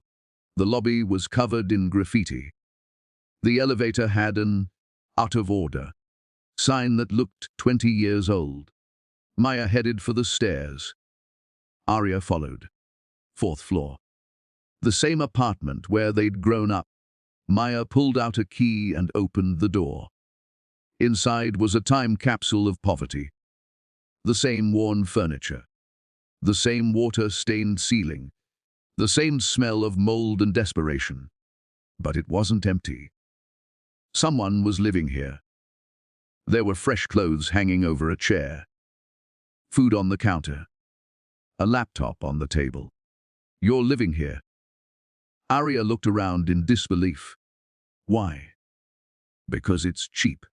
Because I needed to be in the city. Because I wanted to see my baby sister one more time before she disappeared into her new life completely. Maya walked to the window that overlooked the street. 15 years, Aria. 15 years I stayed away, built a life in Chicago, got married, had a daughter, worked my way up from nothing to something. And then my husband died. Cancer. The medical bills destroyed us. I lost everything. She turned to face Aria. So I came back to the one place I swore I'd never return to. And you know what I found? My baby sister on the news, wearing expensive clothes, living in a palace, married to one of the richest men in the country. Maya, I didn't know. If I'd known you were alive, you would have done what? Maya's voice was sharp. Shared your fairy tale. Introduced me to your billionaire husband. Hey, seedlers, meet my sister who everyone thinks is dead. The one who abandoned us. The one who destroyed our mother. Aria flinched. That's not fair. Fair. Maya laughed again, and this time there was real pain in it. You want to talk about fair? Let's talk about that photo I sent you. The one of you outside Jimmy's pawn shop. The one where you're holding Mom's wedding ring. Aria's blood turned to ice. That ring was the only thing of value we had. Maya's voice was quiet now. Dangerous. The only thing Mom had left of Dad. And you stole it from my drawer and pawned it for $200 so you could buy Jaden medicine. He was sick. Aria's voice shook. He was 5 years old and burning up with fever, and we had no money for the doctor. You were gone. Mom was falling apart. I did what I had to do. You stole from me. Maya stepped closer. I was saving that ring. I was going to use it to get out of this place. To start over somewhere better. And you took the chance from me. I was 13 years old. Aria's voice rose. I was a kid trying to keep my baby brother alive. I didn't know what else to do. And I was 18, trying to survive after Dad died and Mom checked out emotionally. We were all suffering, Aria.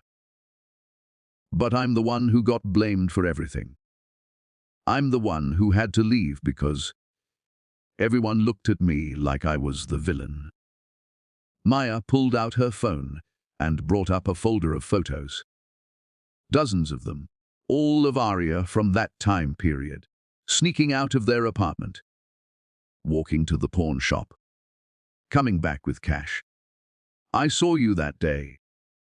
I was across the street, watching. I'd come back to get the ring because I'd finally saved enough money to leave. And I saw you take it. Saw you sell it. Saw you choose Jaden over me.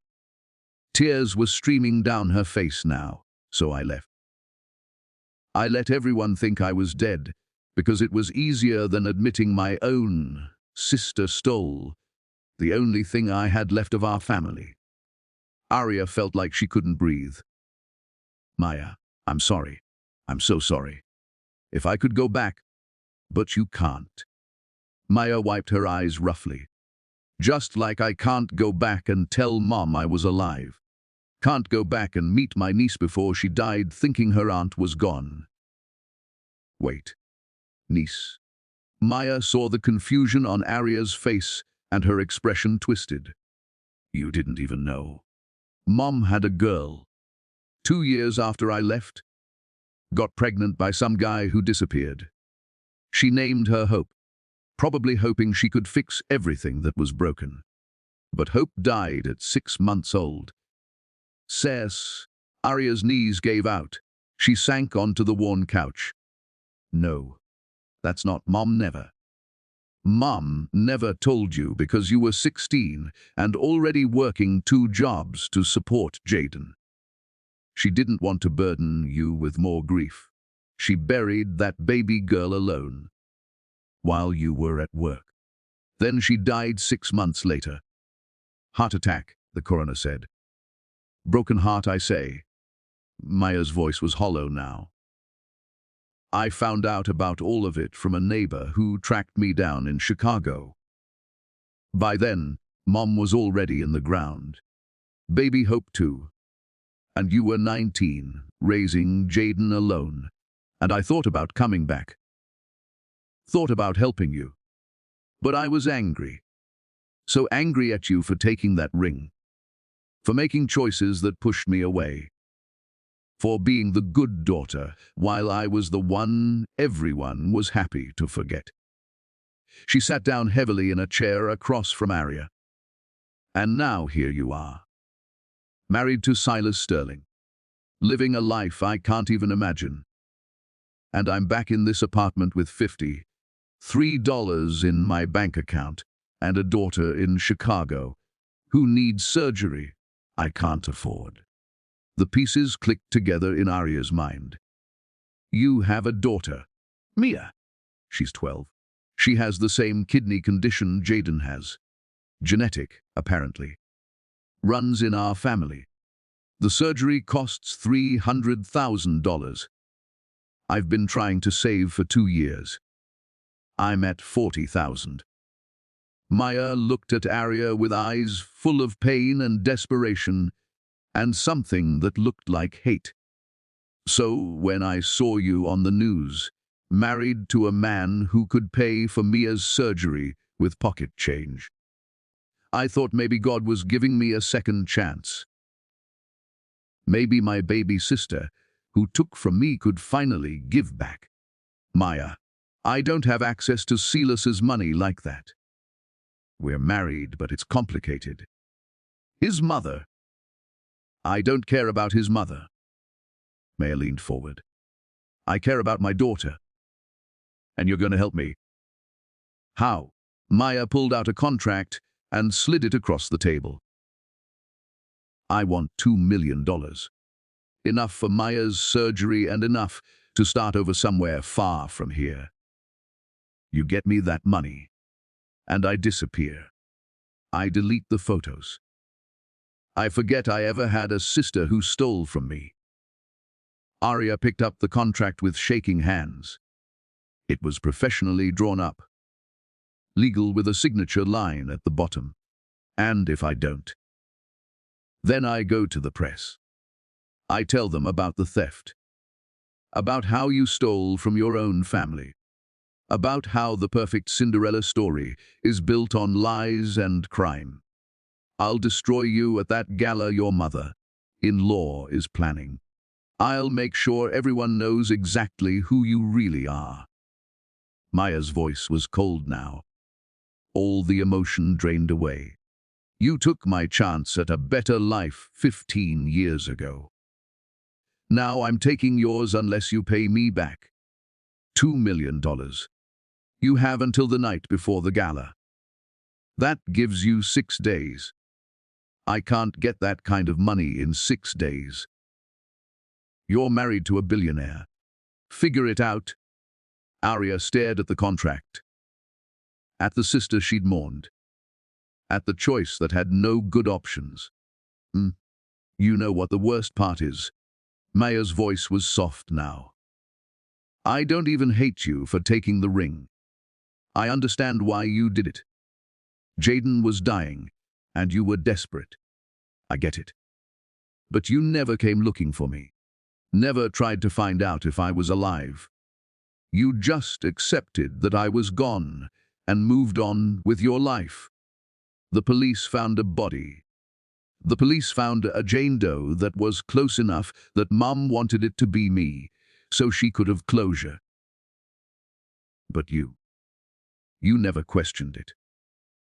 Never wondered if maybe your big sister was out there somewhere needing help. The words hit Aria like physical blows because they were true. She'd been relieved when they said Maya was dead. Relieved to have one less thing to worry about. One less person to take care of. I'm sorry. The words felt pathetically inadequate. Maya, I'm so sorry. Sorry doesn't pay for my daughter's surgery. Maya stood up. 6 days. $2 million. Or I burn your new life to the ground. Aria's phone buzzed. Multiple messages from Silas, asking where she was. If she was okay. Telling her that his security team had lost track of her car. You should answer him. Maya walked to the door. Tell him you're fine. Tell him you needed some air. Don't tell him about me. Not yet. Not until you've figured out how you're going to get my money. And if I tell him anyway, if I explain everything. Maya smiled, and it was sad. Then you're betting they'll believe you over the evidence. That he'll stand by you when the photos leak. That his mother won't use this as proof that you're not worthy of their family. Are you willing to take that risk? She opened the door. I'll be in touch about the transfer details. 6 days, little sister. Don't waste them. Maya left, leaving Aria alone in their childhood apartment, with memories pressing in from all sides. Aria looked around at the peeling wallpaper, the stained carpet, the windows that looked out at the same poverty they'd grown up in. This was her truth. This was who she really was. Not a princess in a penthouse. Not the wife of a billionaire. Just a girl from the projects who'd made impossible choices and was still paying for them. Her phone rang. Silas. She stared at it for a long moment before answering. Aria. Thank God. Where are you? My security team said you got into an unfamiliar car. Are you safe? I'm fine. The lies came easier than they should have. I just needed to clear my head. I took a cab to the old neighborhood. Walked around. Remembered things. Do you want me to come get you? No. I need to do this alone. I'll be back in a few hours. Okay. He sounded uncertain. But Aria, about that text you received, we need to talk about it. Figure out who sent it and what they want. I know. We will. I just need a little more time. She hung up before he could ask more questions. Then she sat in that apartment, in the place where she'd lost everything, before she ever had anything to lose, and tried to figure out how to save herself without destroying everyone around her. Outside, in the black SUV, Victoria Sterling's security team was recording everything. They'd followed Maya from the moment she'd picked up Aria. They'd documented the whole meeting. They had audio from listening devices planted in the apartment months ago when Victoria had first learned about Aria. They had everything they needed to destroy her. The team leader made a call. Mrs. Sterling, you were right. There is a sister, and she's blackmailing Aria Monroe for $2 million. The threat is real. The photos are real. This gets out, and your son's wife will be exposed as a thief who stole from her own family. Victoria's voice came through calm and satisfied. Perfect. Don't interfere. Let it play out. I want to see what Aria does. If she tells Silas, she might have a chance. If she tries to hide it, she proves she's exactly what I thought she was. And if she tries to pay the blackmail, then we have evidence that she's willing to steal from my son to protect herself. Either way, we win. Victoria ended the call and smiled. She'd given Aria a week to prove herself, but Aria's own past had just made that impossible. The gala was in 6 days, and Aria had a choice to make that would determine everything. Tell the truth and risk losing Silas. Pay the blackmail and become a thief again. Or find a third option that didn't exist yet. Back in the apartment, Aria made her decision. She pulled out her phone and made a call to the one person who might understand. The phone rang 3 times before a female voice answered. "This is Cassandra Sterling." Aria took a deep breath. "Cassandra, it's Aria. I need your help. And I need you not to tell your mother or your brother what I'm about to say." There was a pause. Then Cassandra's voice came through, careful but curious. "I'm listening." The Sterling Foundation Gala was being called the event of the season. The Grand Marquis Hotel had been transformed into something from a dream. Crystal chandeliers dripped from 30-foot ceilings. White roses covered every surface. A string quartet played soft music that probably cost more per hour than most people made in a week. 500 guests, all of them rich, all of them powerful. All of them waiting to see the woman who'd captured Silas Sterling's heart. Aria stood in a preparation suite on the hotel's 3rd floor, staring at herself in a full-length mirror and barely recognizing the woman looking back. The dress had been Cassandra's choice, deep emerald green silk that flowed like water. Simple, elegant, nothing too flashy, nothing that screamed, trying too hard. Her hair was swept up, a few curls framing her face. Makeup subtle but perfect.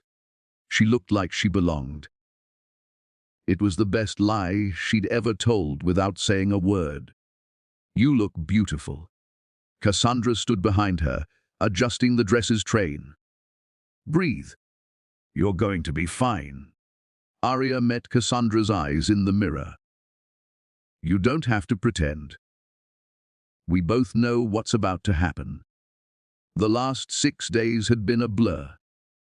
After calling Cassandra from that apartment, Aria had told her everything. About the theft, about the blackmail, about the impossible choice she was facing. Cassandra had listened without judgment. Then she'd said something that surprised Aria. "Don't pay her, and don't hide it from Silas. Tell him the truth. All of it. Let him decide if he can handle your past. He'll leave me, maybe, or maybe he'll prove he's better than you think he is." But Aria hadn't told Silas. Not yet. She'd spent the week preparing for the gala, learning names and faces, practicing answers to questions she knew would come, trying to build armor out of confidence she didn't feel, and avoiding every call from Maya, who'd sent increasingly threatening messages as the deadline approached. The final message had come this morning. "Tonight at the gala. Bring the money or I bring the photos. Your choice?" Little sister. Aria had $200,000. Money Cassandra had loaned her quietly, against her better judgment. Not even close to the 2 million Maya wanted. It didn't matter. Aria wasn't paying. She'd made a different choice, one that terrified her more than anything else. She was going to tell the truth. Tonight, in front of everyone. Let them judge her. Let them decide if a girl from the projects who'd stolen to save her brother's life deserved a second chance. Let Silas decide if she was worth fighting for. "It's time." Cassandra squeezed her shoulder. "Silas is waiting downstairs. Are you ready?" "No." Aria turned to face her. "But I'm going anyway." They walked to the elevator, rode down in silence. The doors opened to reveal a hallway filled with photographers and reporters being held back by security. And there, at the end of the hallway, stood Silas. He was wearing a tuxedo that probably cost more than a car, looking every inch the billionaire. But when he saw Aria, his expression softened into something that made her chest ache. He walked toward her like she was the only person in the world. "You look stunning." He took her hands, studying her face. "Are you okay? You've been distant all week." "I'm scared." "Me too." He smiled, but there was tension in it. "My mother has been too quiet, too cooperative. I don't trust it." "Silas." Aria gripped his hands tighter.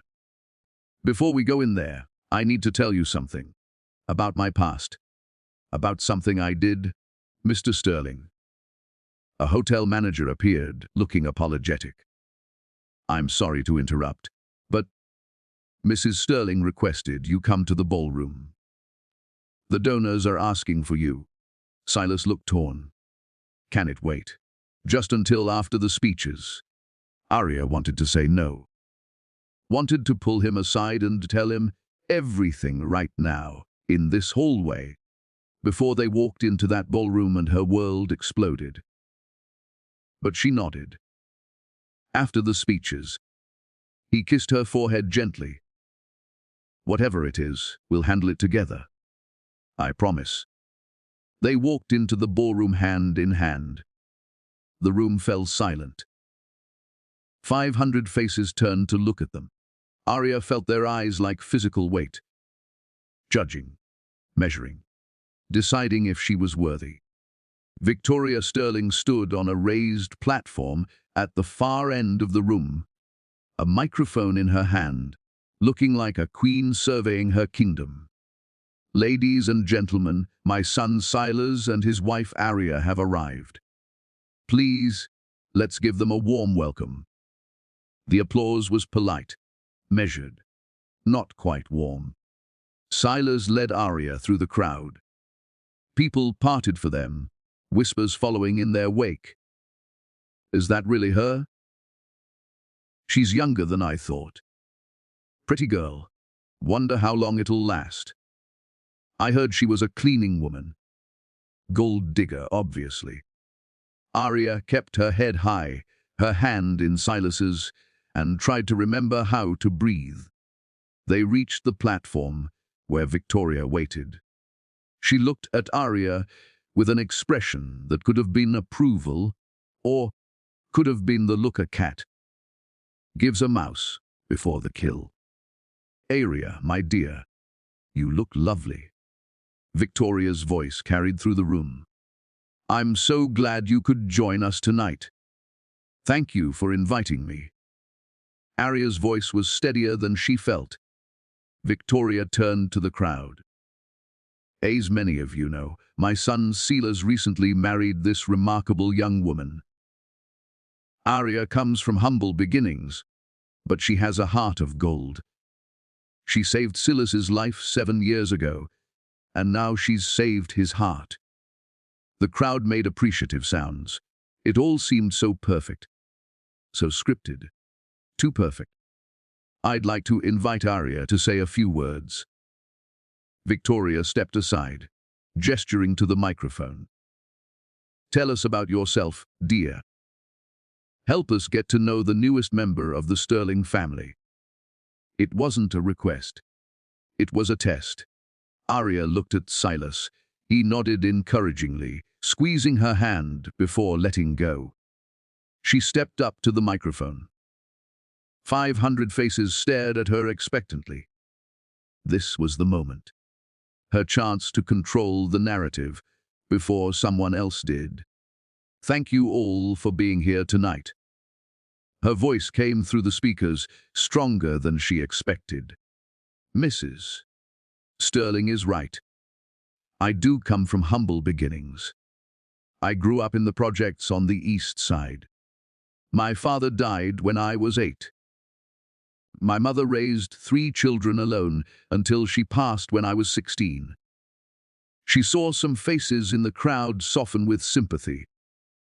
Others remained skeptical.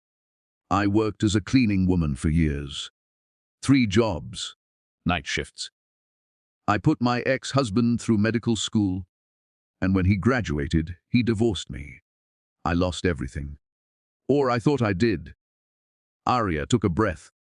7 years ago, I was working at County General Hospital, cleaning rooms on the ICU floor.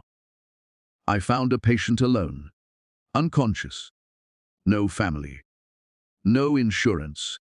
The hospital was going to let him die because no one would pay for his care. She found Silas in the crowd. He was watching her with an intensity that gave her courage. I lied, told them I was his sister, set up a payment plan I couldn't afford, worked extra shifts to keep him alive, not because I expected anything in return, not because I knew who he was, but because it was the right thing to do. The room was completely silent now. That man was Silas Sterling, and 3 months ago, when my younger brother needed surgery I couldn't afford, Silas found me, offered to help. We got married so I could access his insurance to save Jaden's life. She saw Victoria's expression tighten. This wasn't the speech she'd expected. I know what many of you are thinking. That I married him for money. That I'm a gold digger who got lucky. And maybe some of you are right. Maybe I don't belong in this world. Maybe I never will. Aria's voice grew stronger. But I want you to know something about who I am, about the choices I've made.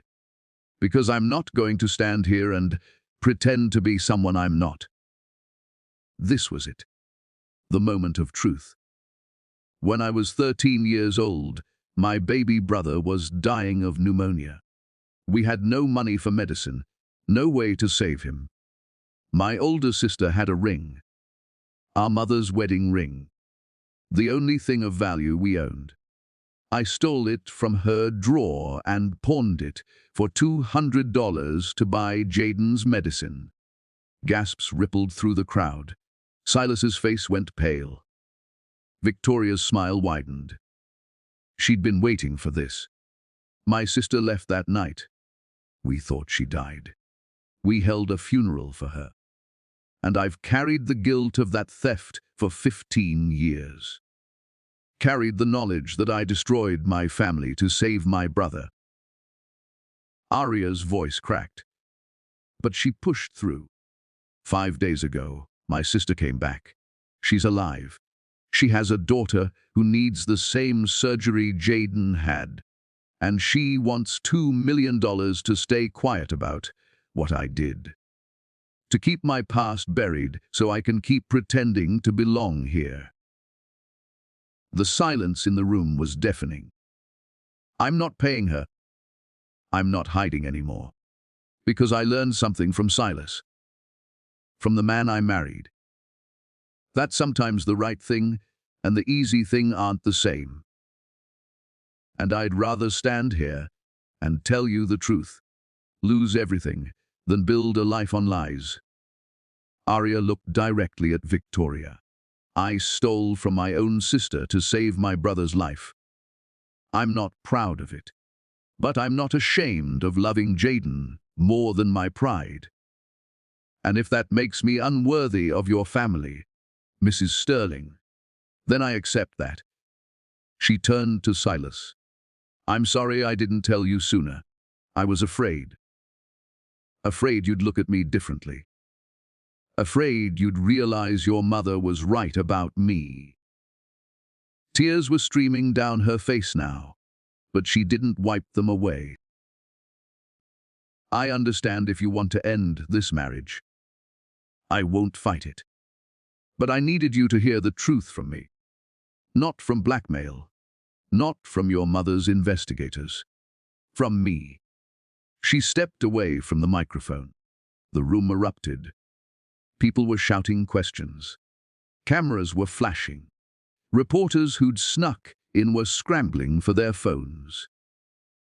And through it all, Silas just stood there, staring at Aria like he was seeing her for the first time. Victoria stepped forward, taking the microphone. Well, that was certainly honest.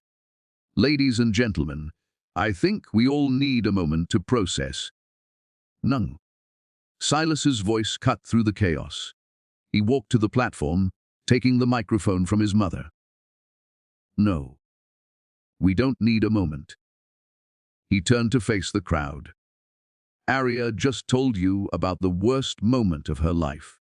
The choice she made when she was 13 years old and desperate and alone. She told you because she refused to be blackmailed. Because she values truth over comfort. His voice grew stronger. How many people in this room can say the same? How many of you have made questionable choices? Cut corners. Hurt people in the name of success.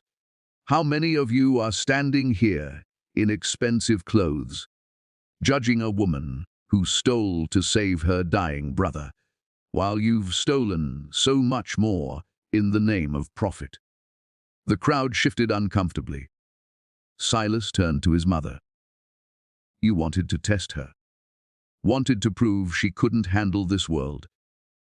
Well, you were right. She can't. Because she's better than this world. She's better than us. He stepped off the platform and walked to Aria. I don't care what you did when you were 13. I don't care that you come from nothing. I care that you're the kind of person who works 3 jobs to put someone else through school, who saves strangers in hospitals, who tells the truth even when it costs everything. He took her hands. I love you, Aria Monroe. Not because you're perfect, but because you're real. And if my mother can't accept that, if this family can't accept that, then I don't need the trust fund. I don't need the company. I just need you. Aria couldn't breathe, couldn't speak. Could only stare at this man who'd just chosen her in front of everyone who mattered in his world. Silas. Victoria's voice was sharp. Think about what you're saying. Think about what you're giving up. I have thought about it. Silas didn't take his eyes off Aria. For 7 years. And I'm done waiting. Done playing games. Done pretending that money and status matter more than the people we love. He turned back to the crowd. My wife told you the truth tonight. Now I'll tell you mine. 7 years ago, I was running away from this family, from the pressure, from the expectations. I was working construction under a fake name because I wanted to prove I could make it on my own. When that car hit me, I should have died, would have died. But Aria saved me. He looked at her with eyes full of emotion. She didn't know I was a sterling. Didn't know I came from money. She just saw someone who needed help. And she helped. No agenda, no expectations, just kindness. Silas pulled out his phone and projected an image onto the large screen behind the platform. It was the hospital records from 7 years ago, showing Aria's payment plan, the installments she'd made. $200 a month for 3 years to pay for a stranger's medical bills. She worked herself to exhaustion to keep me alive. Then she walked away without asking for anything. When I finally found her again, she didn't even recognize me. Didn't remember the man she'd saved. He put the phone away.